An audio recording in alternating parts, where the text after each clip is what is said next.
What's up, guys? Welcome back to the channel.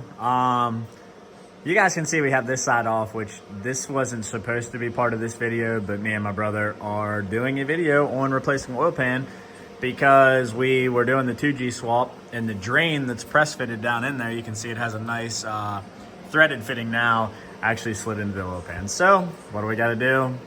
Take the oil pan off, replace the gasket. So that's why you guys are here.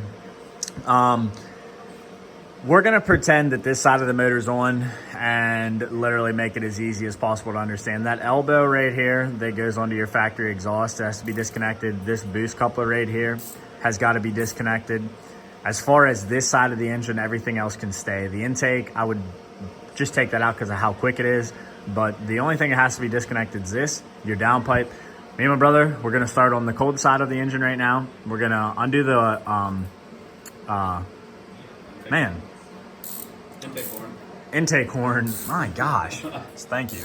Coupler right there, we're gonna take that off. We're gonna undo the dipstick. I don't know why we're gonna undo the dipstick, doesn't really make sense, but I just wanna do it just to make sure. And then we're gonna get into the mounts. We are going to loosen this mount. The game plan is it could change, and I'm gonna update this video as we go. Loosen this mount, we're gonna loosen the two trans bolts underneath right there, and probably the other side, and we're going to lift this up as far as we possibly can up against the firewall until there's no more space, and then we're gonna get under there and undo the pan. That's where we are right now. So I'm gonna keep updating this video to make it as in detailed as possible for you guys doing this, and we'll keep it. All right, guys, so got under the truck, draining the oil out right now. This engine mount is loose, 18 millimeter. Man, my lighting's not that well. 18 millimeter right there. Yeah, I'm gonna shine some light so you can see. That's about how far I backed that bolt out if you're curious. Did remove the intake horn. You don't have to do this, but we did it because we needed to flip the bracket for this. But just undo the coupler right here, and then you'll be good. Once the oil completely drains out from the bottom, we're gonna get the oil pan out, and we are going to start, I think we're gonna undo the driver's mount too. We're gonna undo the back two trans bolts because I don't want them to flex in a weird position, if that makes sense. I'm gonna show you guys, like, here, hold this second. So guys, like, here's your engine, here's your transmission. The goal is when we lift it, we don't want it to do like this number, okay? We don't want it to do that. Our goal is to bring the engine and trans up like together, like simultaneously. That's the only reason we're doing it. People say you don't have to do it, but just makes sense. I don't want to wear that mount out. It does have a Muldoon built trans in it. I just don't want to destroy that mount. So that's my mindset. And so far, pretty easy. So let's just keep rolling. I just want to show you guys where we're at. And if you have any questions up to this point, guys, and you're still watching, comment below, like the video, subscribe. It helps us keep doing this stuff. So just ask any questions. All right, guys. So, almost fell off the stool here. Show you what we're looking like. So we just hooked the pick right to this, which, by the way, don't knock Harbor Freight. She's doing just fucking wonderful. We've taken this out with a 12 valve as well. Anyway, did leave the driver's mount in.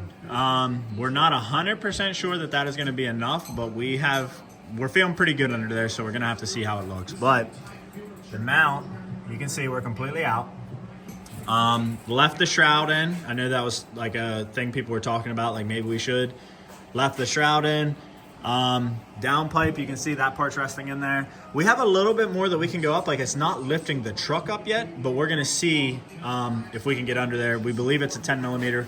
I'll follow up with you guys once we get under the truck. Again, this mount right here, two trans bolts in the back. We're ready to knock the pan out, which I'm gonna crawl under there right now with my brother so that you can see how we're looking.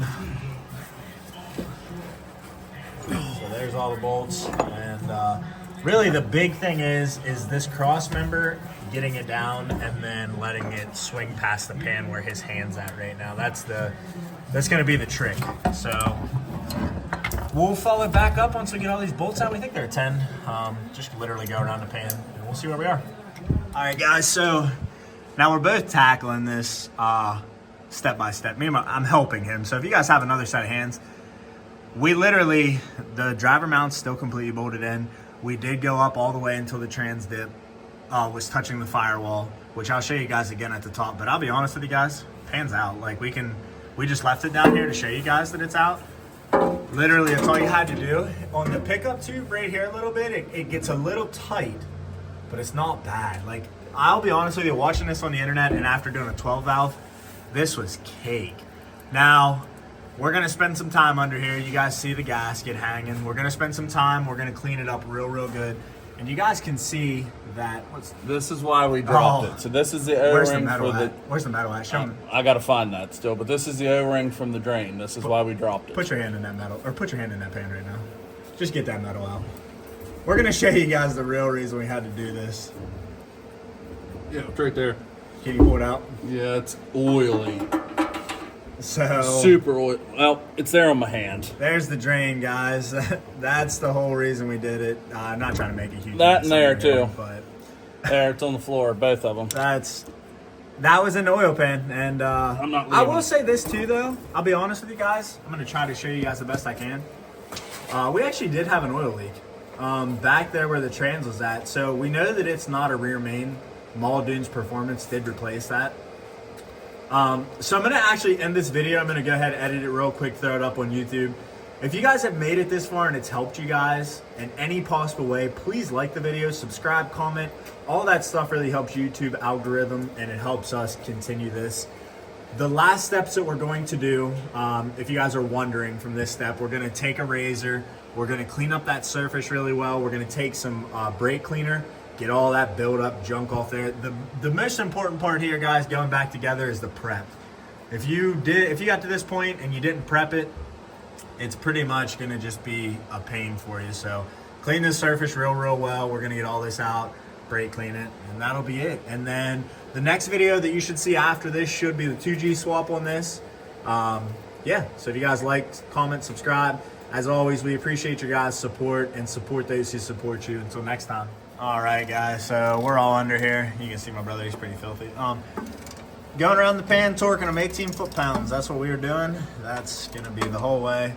I'm sure some people are probably gonna say that's a bit overkill, just tight's tight, but look, I'm not trying to do this job again.